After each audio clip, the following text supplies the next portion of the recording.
dampak kejahatan yang kita lakukan terhadap orang yang tidak lagi melakukan kejahatan. Ada beberapa yang disebutkan, di antaranya adalah satu, penyesalan.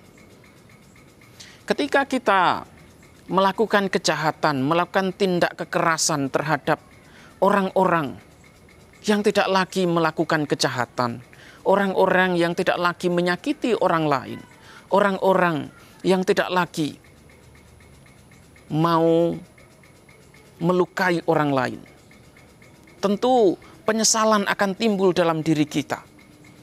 Penyesalan akan muncul dalam diri kita. Kita menyesal karena kita telah melakukan kejahatan. Kita menyesal karena kita telah menyakiti orang yang sesungguhnya sudah tidak layak lagi untuk disakiti. Kita menyesal karena kita telah mengganggu, telah melukai, telah menyakiti orang-orang yang dianggap sudah tidak lagi menimbulkan berbagai macam masalah sosial. Mereka duduk dengan tenang, mereka hidup dengan damai, mereka hidup tanpa menimbulkan masalah dalam lingkungan sosial. Nah, oleh karena itu, ketika kita melakukan kejahatan, ketika kita melakukan tindak buruk terhadap mereka, tindakan itu kemudian akan mendatangkan sesal dalam diri kita. Selain penyesalan, kita pun kemudian akan bisa mendapatkan berbagai macam masalah yang lainnya, seperti gangguan kejiwaan. Ketika penyesalan itu terjadi begitu kuat, penyesalan itu terjadi begitu dahsyat dalam diri kita, kita pun akan menjadi orang yang bingung. Kita pun akan menjadi orang yang secara umum disebut menjadi orang gila. Ini bisa terjadi karena kita begitu menyesal, kita begitu terobsesi dengan penyesalan kita, sehingga penyesalan itu menimbulkan penderitaan yang tidak sedikit dalam kehidupan kita. Sehingga penyesalan itu menimbulkan masalah yang tidak sedikit dalam kehidupan kita. Dampaknya adalah kita mengalami gangguan kejiwaan. Gangguan kejiwaan ini bisa terjadi terhadap siapa saja.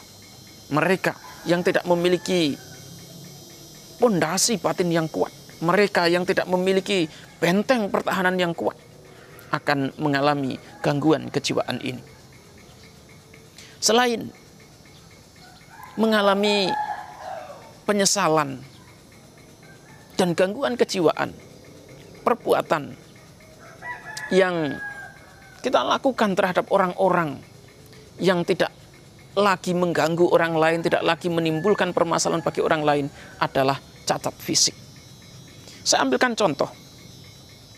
Suatu ketika di Sri Lanka ada seorang wanita datang ke Dhammasala.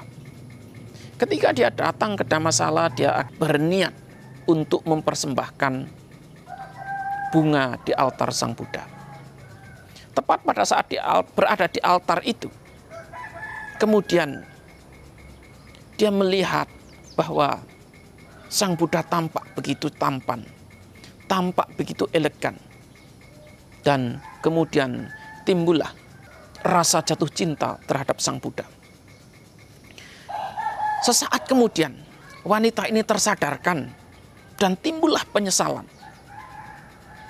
Penyesalan yang begitu kuat, penyesalan yang begitu dalam, kemudian membuat wanita ini menjadi lumpuh selama bertahun-tahun.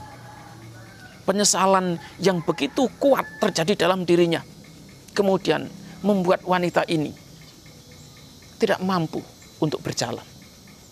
Nah, oleh karena itu, tindakan kejahatan yang sekalipun itu hanya dilakukan melalui pikiran, bisa memberikan pengaruh yang tidak sedikit terhadap kesehatan fisik maupun kesehatan mental kita. Oleh karena itu, hal ini perlu dipahami dengan baik sehingga kita pun tidak akan melakukan tindakan-tindakan yang jahat terhadap orang-orang yang sudah tidak lagi melakukan tindak kejahatan, tidak menyakiti orang-orang di sekitarnya.